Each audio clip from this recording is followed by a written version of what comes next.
property tax system that taxes all New Yorkers in a fair way. This unfair system leaves low-income communities especially vulnerable to displacement as housing values rise around them. If we want our city to be affordable for all New Yorkers, we need a system that works for everyone. As a result of these inequities, New Yorkers suffer from sky-high housing costs that make it difficult for them to remain in their communities or move elsewhere in the city. Homeowners in neighborhoods where home values have risen underpay relative to the value of their assets, while the other homeowners overpay to make up the difference. Our property tax system is simply unfair, and it must be made simple and transparent. Every property owner deserves to know exactly how much they owe and why. The recommendations laid out by Comptroller Lander on his plan to reform our property tax system are a step in the right direction to address this current issue. We need to ensure that everyone pays their fair share of taxes. No more special deals for powerful corporations or wealthy homeowners. This means providing relief from rising costs for middle-class families who are struggling to make ends meet in our state's high cost of living areas. The homeowners in my district in Southeast Queens pay up to three times the effective tax rate than others who live in Manhattan and Brooklyn. We are also a district with significantly high levels of foreclosures. Our communities need help and relief, and they need it now. I want to thank again New York City Comptroller Brad Lander for holding a town hall in my district on property taxes and organizing this press conference. We really need this reform now. And with that, I will introduce, because I also have the opportunity of being the MC, the man of the hour, Comptroller Brad Lander. Yeah. Thank you so much. Let's hear it for our amazing city council member from Southeast Queens, Natasha Williams. And I'll introduce the other folks who are here, and you're going to hear from them in just a minute. It is a great day to fight for comprehensive, affordable, and fair property tax reform in New York City. Yes. The expiration of 421A yesterday, our city's biggest tax boondoggle, a $1.77 billion giveaway to for-profit private developers for mostly market-rate housing, built on top of an opaque, broken, inequitable property tax system. Its expiration yesterday gives us a once-in-a-generation opportunity to fix what is broken in New York City's property tax system. It is going to take a big coalition to do it, because a once-in-a-generation opportunity requires a once-in-a-generation coalition of people with the courage and the clarity of the need to focus on fair, affordable, comprehensive property tax reform. And I am so delighted that we have a broad coalition that is up to that task. We've got folks here from all 5 boroughs, from Staten Island, from the Bronx, from Queens, from Brooklyn, and from Manhattan. This is a bipartisan coalition that we have Republicans and Democrats from across the spectrum of our otherwise oft polarized and contentious politics. We have the finance chairs of both the New York State Senate, Liz Krueger, and the New York City Council, Justin Brannan. We have affordable housing advocates and good government champions. We have folks who represent and are themselves homeowners in Southeast Queens and Staten Island and the Northeast Bronx. This is a reform whose time is urgent, and this is a coalition launching today that is going to get it done. And you'll ask some questions. What brings this coalition together? And it's a few simple principles. First, if you look at the map across the way, and you say what unites homeowners in Southeast Queens and the Northeast Bronx and Staten Island, they pay 3 times the effective tax rate that I pay on my home in Park Slope. That is profoundly inequitable. And it's an unfairness that folks like me in Park Slope, and we've got other folks here from communities who have a relatively low tax rate, saying we must have a fair system, and we're willing to fight for it together, side by side with those people who are treated unfairly by it. And the moment, this has been an issue for many years, really for decades. At the end of the last administration, the New York City Commission on Property Tax Reform, the Advisory Commission, put out a broad set of recommendations that I think people thought, even though they're pretty good, would just go in the political dustbin, because building a coalition broad enough and serious enough to fight for property tax reform is something people haven't seen before. But I want to praise the state legislature here because what the Senate and the Assembly did in saying no more to 421A is not only smart because that is a $1.77 billion giveaway that doesn't achieve our affordable housing goals. It also is like a giant rickety fix built on top of a broken property tax system. And letting it expire lets us look at it in the new light of day and say, what can we do together to fix what is broken in the underlying property tax system to make it fair and equitable? And then we can make much smarter decisions about how to target our resources and target our exemptions. So I first want to quickly introduce who's here, and then you're going to hear from some of them, and then I'll briefly explain the basic principles of what we're fighting for. But as you can see, we really have this just truly dynamite coalition with Finance Chair and State Senator Liz Krueger from Manhattan, Democrat of Manhattan, maybe I'll do it this way, with our Assembly Member Harvey Epstein, longtime housing champion, also Democrat of Manhattan, Khalil Anderson from Southeast Queens, one of our great new Assembly members and champions. You heard already from Councilmember Natasha Williams, also from Southeast Queens, David Carr,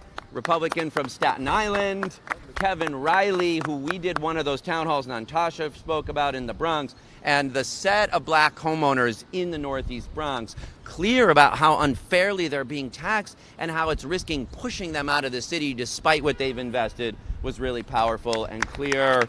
I mentioned before, and it's one of the people that's been fighting for this the longest and the loudest, who just really hasn't given up on it, is our City Council Finance Chair, my good friend Justin Brannan.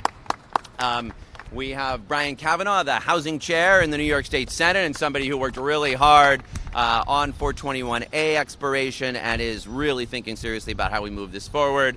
And we have Joe Borelli, Republican of Staten Island. This might be the first presser that we've organized together.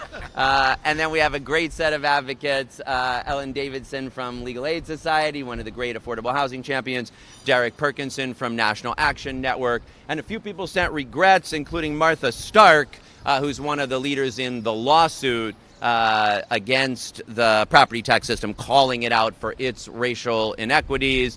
I'm delighted we're joined also today, you may be here as a journalist or an advocate, I'm not sure, with Howard Husak, who's been one of my sparring partners on housing issues over decades, but we found something that we know needs to happen together. And there's a lot of other supporters as well. Bronx Borough President Vanessa Gibson, Assemblymember Emily Gallagher, City Council Member Sandy Nurse, Senator James Sanders, an even broader and more diverse coalition than you're seeing here. A lot of us stood together 3 months ago in Brooklyn when we launched the campaign to encourage Albany to let 421A expire. We said then, and we're picking up the mantle now. That's step one. Let 421A expire. Step two is fighting for comprehensive property tax reform. All right, we've been joined by Councilmember Linda Lee, also from Queens. Thank you, Linda. So, three pretty simple principles in what we need to do here. One is broadly implement the recommendations of the New York City Advisory Commission on Property Tax Reform, which basically just says tax all homeowners fairly and equitably. We can't have a chart like this in which you wind up with a lower effective tax rate in Brownstone, Brooklyn, or Manhattan than in the Northeast Bronx or Southeast Queens or Staten Island. And there's a great set of detailed recommendations in that report for a new tax class that will treat all homeowners fairly, phase it in over 5 years, use a set of homestead exemptions and deferrals so that we protect people, so that nobody risks losing their home, but we get to fairness amongst homeowners. That's step one. Step two, for future multifamily development, which of course we also urgently need in this city, we need to have equal and fair tax treatment between condos and rentals. Right now, new rental development in our tax system is taxed at about twice the rate of new condos. So of course it's harder to build rental housing in New York City than condos when we tax it at twice the rate. So principle two, tax parity, tax fairness between rentals and condos, going forward.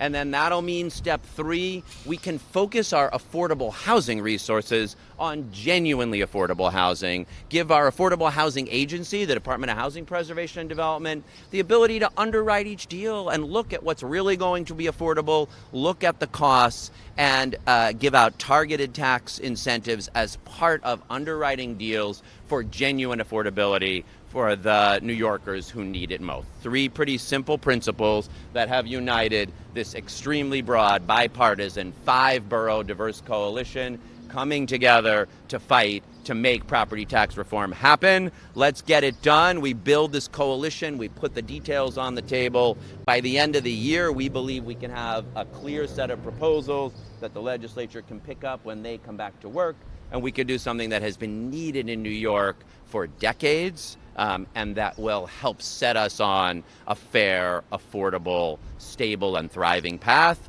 for decades to come. So thank you all so much for being here. Now we've been joined also by Councilmember Sandy Nurse, who I mentioned before, and you're going to hear from some of these folks about why they're here and about why this is urgent and why it's possible for us to win it now. Thank you so much. Yes, give another round of applause for Comptroller Lander. I don't know who's like the most hardest working person, always trying to figure out solutions for some of our pressing issues. So the next person that I am bringing up, and I had a second to chat with her before the press conference. Prior to being a council member, I worked in Albany. And it's one thing to sort of know about someone's work from afar. It's another thing to witness their greatness in person and in real time. And so I would like to bring up none other than Senator Liz Krueger. Thank you. Well, turns out we have a very close friend in common also. So I'm delighted to be here with Brad Lander in this incredible building coalition. Now, some people might say, what are you doing here, Liz Krueger? You represent the richest district in New York City, so probably your people are taking advantage of the current system. Well, first off, I believe in fair taxation, an even playing field, and transparency in taxation. And guess what? We have none of that in New York City and haven't basically my whole life. So even though I do represent a lot of the wealthiest people in New York City, I also represent blocks and blocks and blocks of 5-story walk-up condo co-ops, no staff, middle-class people who come to me and show me their tax bills. And you know what? Their tax bills are twice as much as the luxury high-rises going up on 2nd and 3rd in Lexington, and have already been there in Park and Madison and 5th. And they're going, how can my taxes be twice as much as theirs? And we go to the tax department and we try to get it figured out, and no one can explain it because no one in this city can actually explain why your taxes are this and your taxes are that. It doesn't matter what community you live in or what status you have. So my district some people might pay more.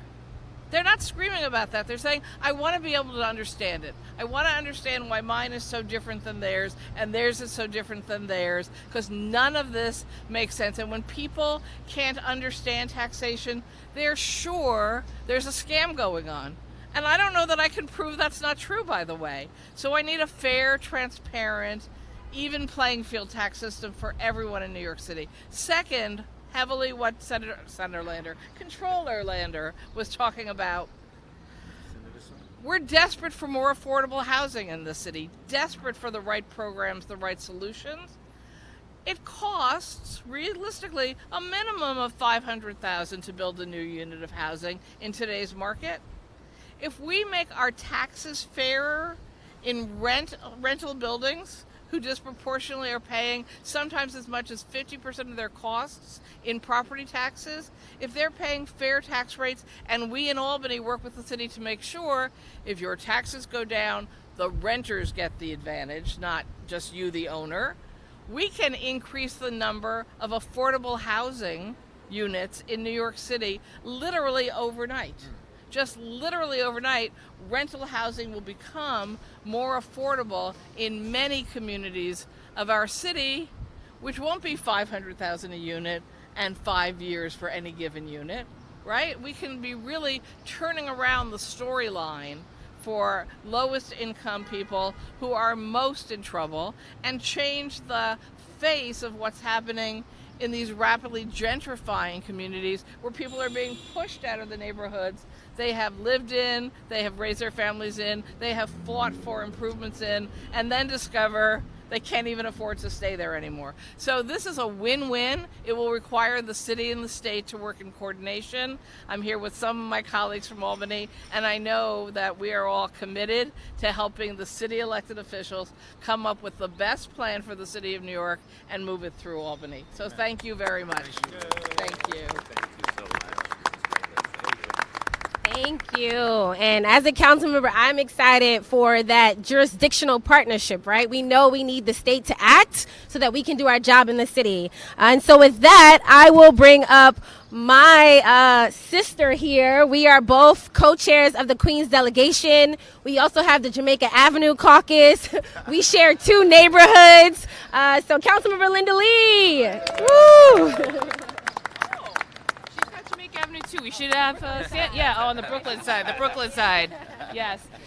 Thank you so much, Comptroller Brad Lander, and for holding this press conference, because this issue has been an ongoing issue that really impacts so many neighborhoods in our city. And I'm so glad that our state partners are here because we need the state's help on this because, the classifications for the property taxes are you guys and how it gets assessed is us. And so it's a real partnership that we need to take seriously. I have in District 23 the most number of condo and co-op units, I think, in one of the most districts that is highly concentrated in terms of co-op condo units in the city. And the issue with our district is that they are taxed at the same rate as commercial properties. And these are folks that are not, what some people may think of in terms of condo owners. They are labor union workers, they are teachers, they are young families that are just starting off by buying a co-op that's affordable for a few $100,000, and it's really generational wealth. It's a lot of seniors that have moved into these co-ops and condos that are on fixed incomes that cannot afford to actually keep, paying for these increased costs and property taxes. And so this impacts so many families. And I think the conversation also that we need to have is that when we're talking about affordable housing, we also need to talk about what affordable home ownership looks like and how does this fit into that equation, and how do we make sure that these families that have really invested all of their finances to build this generational wealth cannot get pushed out. Because what's happening in my district is that a lot of these working class, middle income class homeowners are feeling the brunt of this, and they are worried that they're going to get priced out as well, and they're going to have to move out. And so it's causing a real ripple effect. And I think this is something important that we need to look at, is the classification of how certain units are getting impacted and how we can use the leverage at the state and the city to make that important shift and change in terms of the classification. So that is something that we really need to push. And I think everything she disappeared. But everything that Senator Krueger said is true in the sense that, we need, this impacts affordable housing, it impacts affordable home ownership. And so whatever we can do at the city council to help leverage this, I thank you so much for putting this out there. And, this is why it impacts a lot of the outer boroughs. It impacts Queens incredibly, Southeast Queens, parts of Brooklyn, obviously that has some of the highest foreclosure rates that are out there right now. And so this is something that we need to look from a holistic perspective. So thank you so much for holding this press conference. And we will do everything we can to support it on the back end. So thank you. All right. And before we hear from some more elected officials, I'd like to call up Ellen Davidson, staff attorney at Legal Aid in the Law Reform Unit. Hi, I would also like to thank the Comptroller for holding this press conference and for talking about this complicated but incredibly important issue.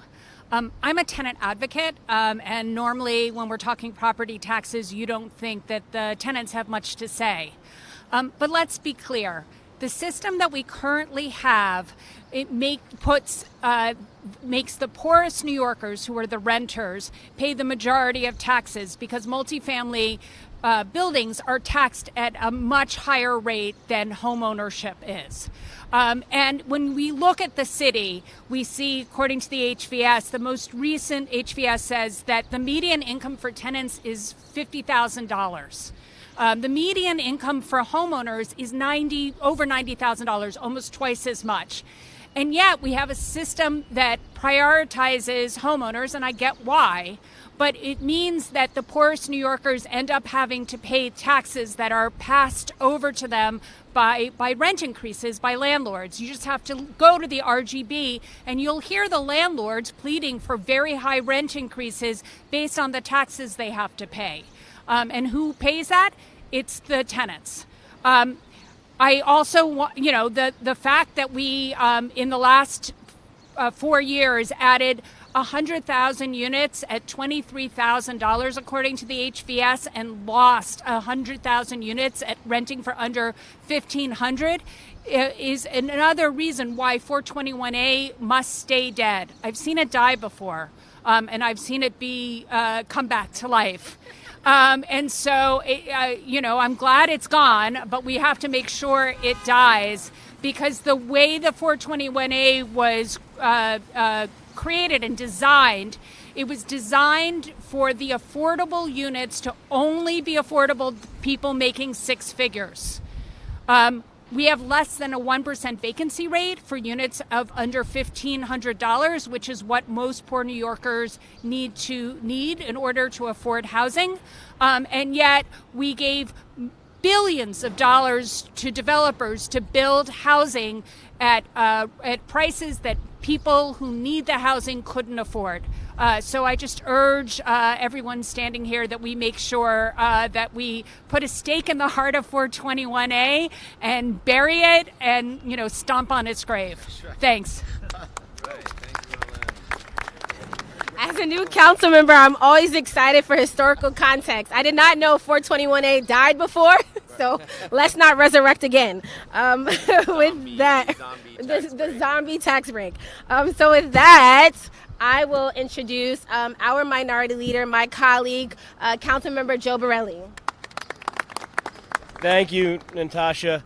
And thank you all for coming. Certainly thanks to the comptroller for organizing this. They say politics makes some strange bedfellows at times, and there probably is no stranger bedfellow than the Abbott and Costello duo of Lander and Borelli. Rest assured, every time my paper bag breaks, I rue the day that Brad Lander ever ran for office. Except for today, because today we're on the same side of a very important and very significant issue. This is an issue that drives more New Yorkers away from their homes. It drives more New Yorkers out of state, out of city, out of the region even. And although we may have some different opinions on 421A and the futility of it, we can all agree that this is an issue that needs resolution with this impetus of 421A's expiration. This is the moment we have to seize on to actually reform property taxes in this state and city. Everyone behind me, minus two of us, I think would proudly wear the term progressive. Everyone but probably two of us would probably be glad to hear that New York is one of the most progressive cities in the country. That said, how can we have this progressive city when we have the most regressive tax system of any municipality in the United States of America? I'm pretty sure that's true. I don't know if it's true, but I'm pretty sure if it's true, and I would encourage anyone to challenge it, to try to figure out where else do we have a system where billionaires and millionaires pay lower effective rates than bus drivers and maids and housekeepers and cooks.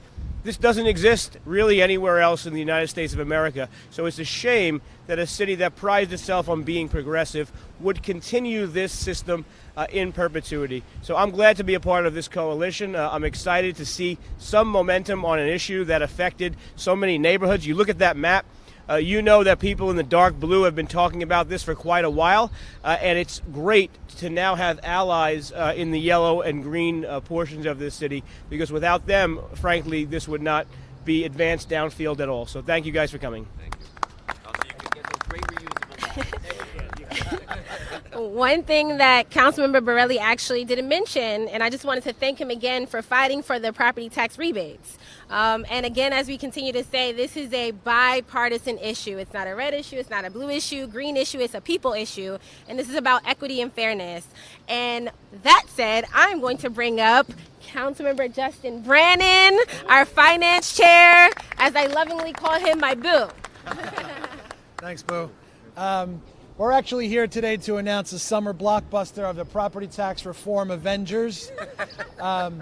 No, but it's very cool because a lot of us have been fighting for this for a long time, and finally now property tax reform has become cool, which I think now maybe we can get something done. In our politics today, everything is so divisive and can be so toxic and so predetermined. It's very rare when you see a coalition like this come together on an issue, and that's because it's so damn unfair, and everyone has identified that. And all we want is a little bit of fairness here. We know the property tax system is badly broken, it's disfigured, we could barely recognize what it looks like at this point.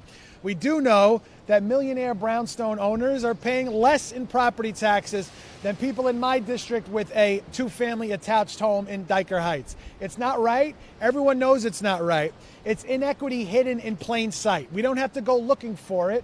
Just look at the maps and you see what's going on here.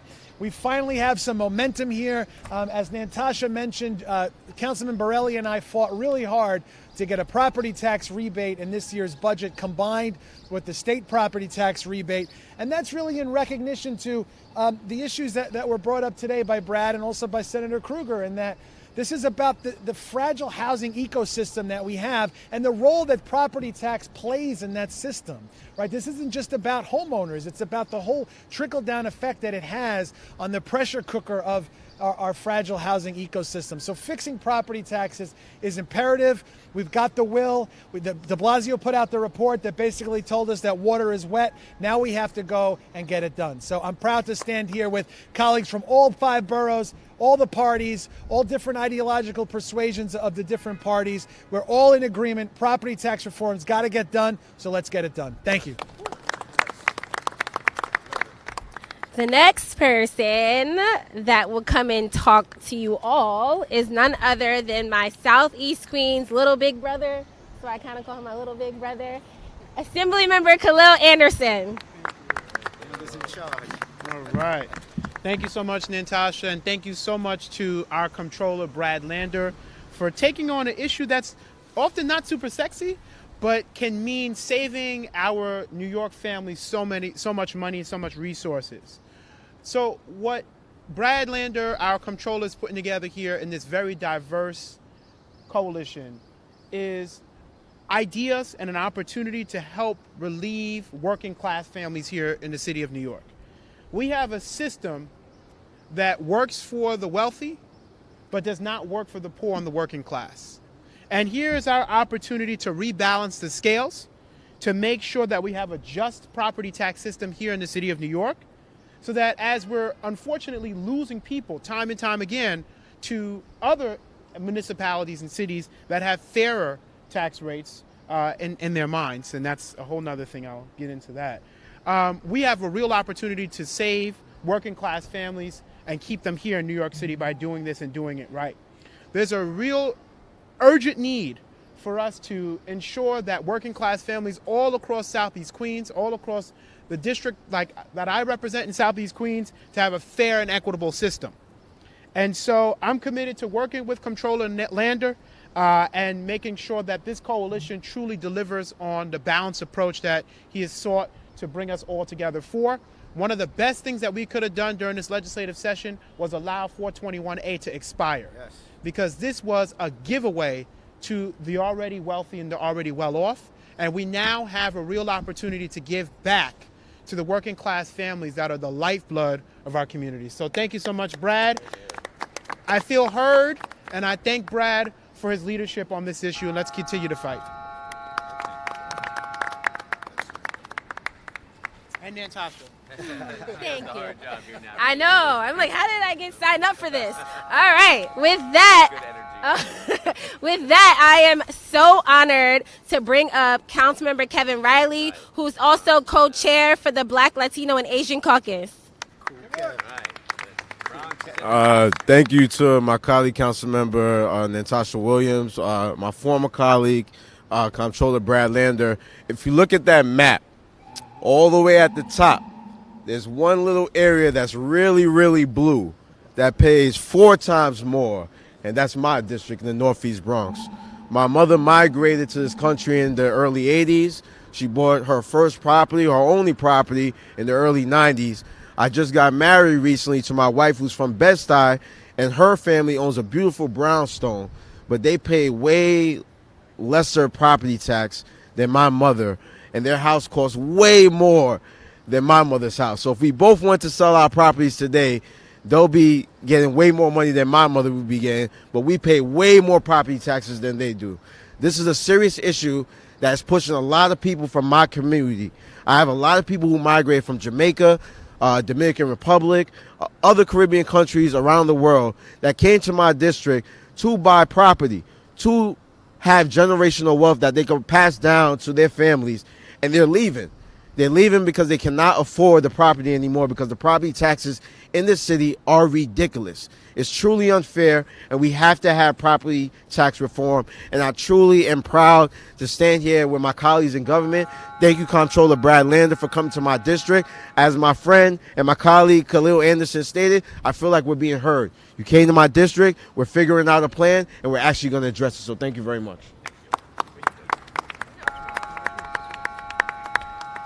I just wanted to acknowledge Lisa George from Senator Sanders' office is here. Yes, give Senator Sanders a round of applause. The next person I am bringing up is none other than Councilmember Sandy Nurse, who is the chair of one of the committees I sit on, the Sanitation Committee. She is amazing and doing awesome work. So, Sandy. Thank you. Good afternoon, everyone. Thank you, Comptroller, who's running around. Bye. Thank you for organizing this. I'm not going to take up much space. I'm Councilmember Sandy Nurse. I represent the 37th District. It's in one of those teal areas. Also, a huge epicenter of the housing foreclosure crisis during the crash years ago, and still a huge area of foreclosure. So I represent Black homeowners. I represent South Asians and Latinos who came here. They cobbled some money. They bought something. They could afford it. They've seen their property values go up. They've seen the cost of living go up, and their wages have remained the same. And so they've also seen a lot of companies, private-backed equity, come in and buy up a lot of houses, flip them, raise the value of the neighborhoods, and it's not fair. So I'm not an expert on tax systems. I truly am struggling to understand it, as many New Yorkers are. I just want to say I follow Brad Lander down this tax road anywhere he's going, because I believe that he's going to do it right. And I stand with you, and I know that the residents and the constituents of the 37th have full faith in your plan. So thank you so much. Thanks, Sandy. I want to echo that because I'm still trying to understand property taxes, but I'm like following Brad wherever Brad goes. The next person that I'll bring up is Councilmember David Carr from Staten Island. Thank you so much, Councilmember Williams, Comptroller Lander, Manolita Borelli, and all my colleagues. So great to be standing here with you today. You know, I'm looking at the map, and you see my district right in the middle of Staten Island there. Usually never happy to see my district colored blue, but for today it's a different reason, and it's one that we all share in common, and that's that property taxes are too high. And I've heard a lot of adjectives used to describe our property tax system: labyrinthine, incomprehensible. All those things are true, but one thing that all my constituents understand is that they're paying a tax bill year after year that's on par with people who own $1 million plus properties in this city. And it's just plainly unfair. It has to end, and it's the best and most important way we can provide them to property tax relief, short of short-term solutions like the successful rebate we passed this year on top of the state's rebate during their budget negotiations. So the Property Tax Commission that finished its report at the end of last year did great work. It's a blueprint for how we can move forward with this conversation and provide meaningful relief for working class and middle class property owners. We have actually had an organic market rate affordable market on Staten Island without really the benefit of the 421A subsidy, and that's what we want to keep for our borough. And door after door last year I went knocking. I met people with for sale signs or about to put them up, and it's because Staten Island and the city at large is simply becoming less and less affordable, and we can try to keep our best and brightest here with real property tax relief. So hopefully out of the wreckage of the 421A debate, we can see the spark reignite the discussion over property tax reform this year. Thank you all so much. All right. right. I'm really excited to bring up these next two amazing people. Again, as I mentioned, I worked in Albany before becoming a council member, so I had the opportunity to work with now, before he was an assembly member, but now Senator Kavanaugh, and also have the opportunity to work with Councilmember Pianina Sanchez. Both of these wonderful people are chairs of their respective housing committees. So we'll have Senator Kavanaugh first, and then Councilmember Sanchez. Great. Thank you very much. Thank you, Natasha. It really was a great honor and pleasure to work with her and to see the wonderful work she's doing now. And of course, our great controller. You know, when we've been talking about what was going to happen with 421A, we were talking about what's going to happen with 421A for the last, for a year really now. And a lot of my thinking about the relationship between that and the possibility of doing real property tax reform came from some early conversations I had with our controller at a diner out in Brooklyn. And, you know, he persuaded me that there might really be not only the sort of theoretical capacity, but the appetite to take on this incredibly politically difficult problem. This has been a perennial problem for so long, and it is great to have his leadership and bringing this broad coalition together. And I must say, when he said Staten Island, I was concerned he might be referring to me because I'm from Staten Island very proudly, but I'm glad we have David Carr and Joe Borelli here who do a terrific job of representing Staten Island. And Joe, I had the great pleasure of serving within the Assembly also. Look, we have been working very hard to address the crises, the intersecting crises of homelessness, housing unaffordability, and evictions especially for the last few years since the Democratic majority under the leadership of Andrea Stewart-Cousins in the Senate committed to taking this on. And we've made some progress, but we know that these are crises that are still hampering the development of our city and making lives difficult for far too many New Yorkers.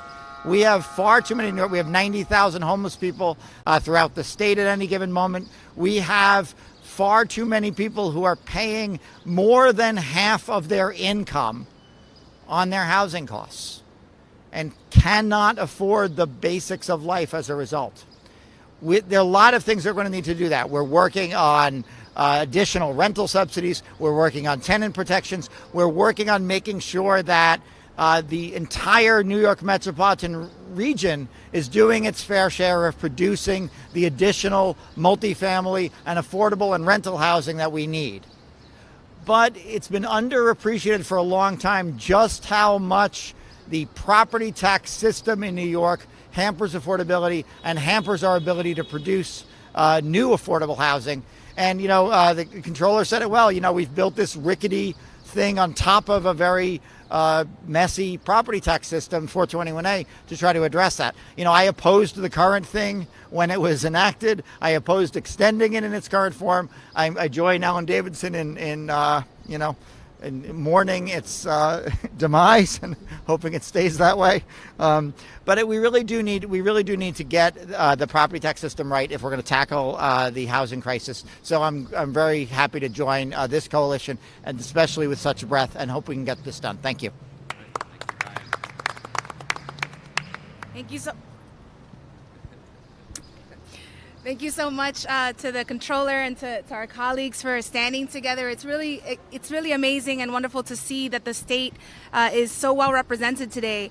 Just last week, I was asked by a reporter whether there was any appetite for property tax reform because it is so complex and it's so difficult. And I think this coalition today shows how much support there is, right? 421A was the largest tax expenditure of the city of New York at $1.7 billion in the last fiscal year. And so with the death of 421A, the most welcome death by so many of us, there is this opportunity to talk about comprehensive property tax reform for the city of New York is created.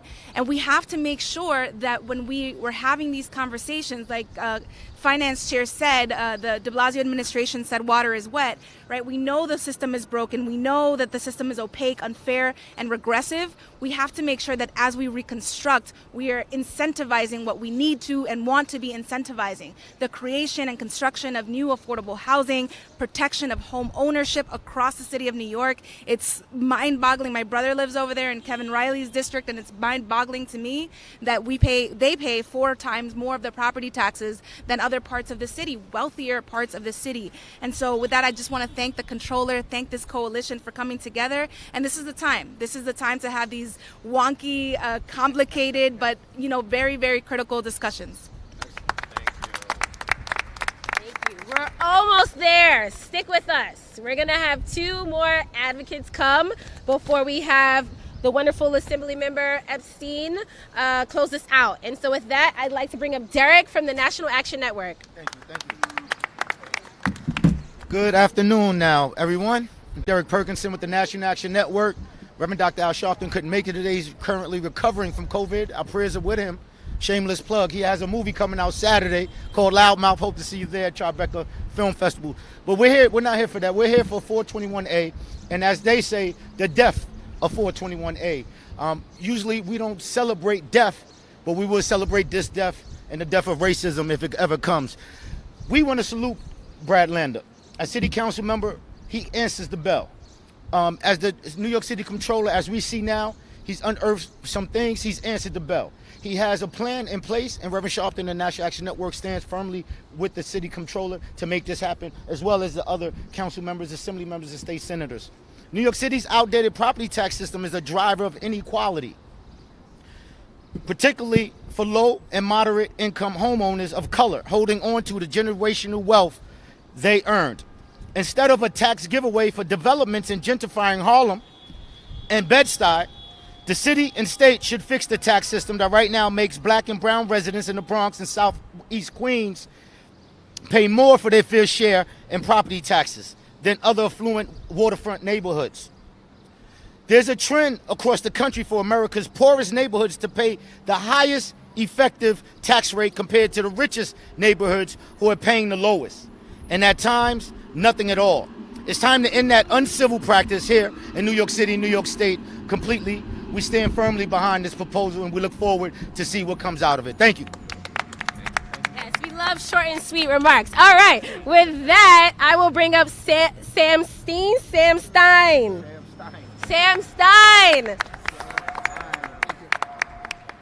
It's Sam Stern. Thank you, Comptroller, for organizing the campaign for property tax reform. It's really an important issue. We're working on this for years. Brian, our senator, was working with us. We were sitting here with the Department of Finance for years, asking them, explain to us why one property is two buildings built at the same time by the same developer, the same type of building. One is taxed 3 times the other. Tell us, give us the data why it is. They're telling us it's a work product, we don't have to give it to you. There's no such a thing a city agency can say, we don't give you the information why you're taxed at 3 times your neighbor. This is an issue called out, it's unjust, it's years we're asking for reforms. Thank you, Comptroller, for taking it on. Now, some said they celebrate the death of 421A. 421A is an unequal system, but some people who would never be able to afford to own a house or wouldn't be able to afford the rents did benefit of that system. So when it died down, we got to make sure the injustice of the current property tax reform will hurt more people without something. I don't know if it's abatement or it's a homestead exemption or whatever they call it. Something must be in place to help middle-class families. Just one more point if I can make. They did a map here coloring it by community boards. And people talk about Southeast Bronx, but their neighborhoods, we have neighborhoods that within neighborhoods we have two type of neighborhoods. Williamsburg, we have North Williamsburg, we have Central Williamsburg, it's a real poor working class neighborhood. We are being taxed much more when they're adjusting our properties. We're taxed much more than our neighbors on the north. We are a working class community. Some pay $20,000 a year for a simple, just walls. Why is that? This has to change. Thank you, Comptroller, for taking it on. Thanks again, Sam, apologize because people always mispronounce my name. Always have to say it's Nantasha. So I'm like super sensitive to mispronouncing people's names. Right. And so to close us out, last but certainly not least, Assemblymember Harvey Epstein. So we've heard a lot about the problems we have, and every year Albany tries to fix it by creating a new program. The J51 tax abatement, 421A, the condo co-op tax abatement. Time and time again, they're trying to walk around the problem which is our tax system. We need to work on comprehensive tax reform. I really want to applaud the comptroller for all his work to get this to where we are today. We have a lot of work to do over the next 6 months to have a plan that we can get the city to support, because then we can bring it to Albany and try to get it done. I look forward to working with us all to get that plan done so we can have real comprehensive tax reform we need it in our city. Thank you. Yeah, we'll take questions. What are you doing, in as much as you're doing reform, about houses that are on one block, some valued at $2.2 million, and some you could barely get $200,000? Yeah. Well, so the model set out in the Advisory Commission for Property Tax Reform and that we're supporting here today much more straightforwardly bases property taxes on the value of the house, right? It's a pretty simple idea. There should be, one percentage that all homeowners pay as a percentage of the actual value of their property. So conceptually, not that complicated, but that is not the system we have. There was a chart being held up before that shows all the different tax classes, and then, each time they've sort of added something on, they've taken it further away from the basic principle that you are articulating, which is there's a market value to the property, and then there's a percentage tax rate applied, and if that's 1% of a $200,000 home or 1% of a $2 million home, that's what would be tax fairness, and that is the core principle. You then have to protect, homeowners who, that means some folks in my neighborhood whose homes, whose tax rates have been held lower are going to have to pay their fair share over time.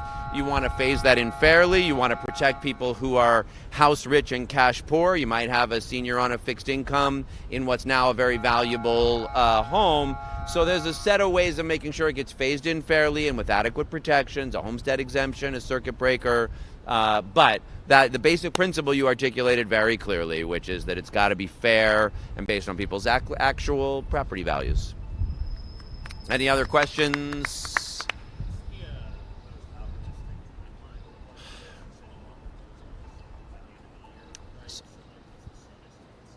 Yeah. Well, I mean, the legislators. I mean, my sense is that there'll be a session. That next year's session, we hope will have this high on its agenda. And if the broad political coalition you're seeing today goes along with rolling up our sleeves, a lot of the details are in that advisory commission, but really getting things fleshed out so that it's a concrete proposal that the legislature can move on. And then hopefully it'll be a top priority. And again, if we can build this broad a coalition, hopefully that'll mean the governor, the senator, the Senate, and the Assembly have broad agreement, and it can get done in next year's session. Yeah, Janaki.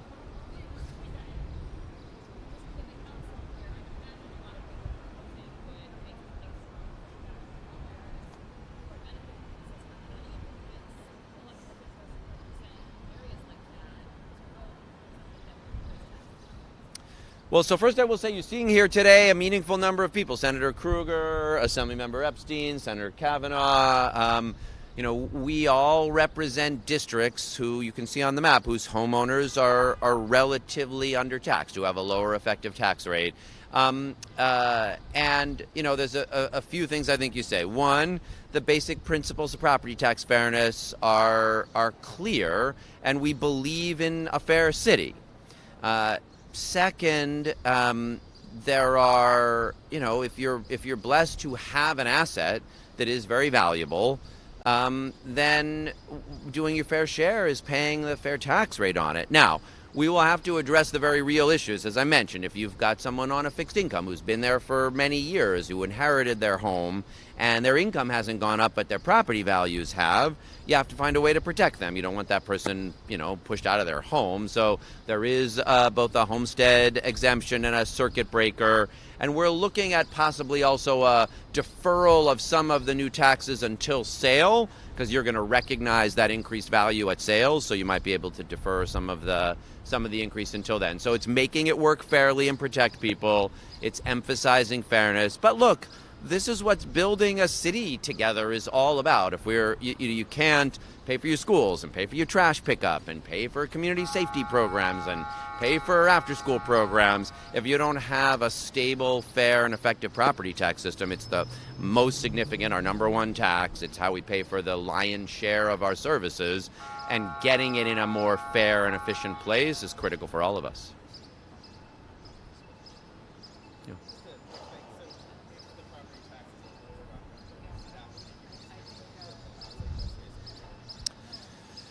Two things. So first, right now, a lot of what 421A is doing, or was doing, thankfully, is solving for the difference between condos and rentals. As I said, condo rentals are taxed at basically, on average, twice the value of condos. So of course, it's harder to build multifamily rental housing.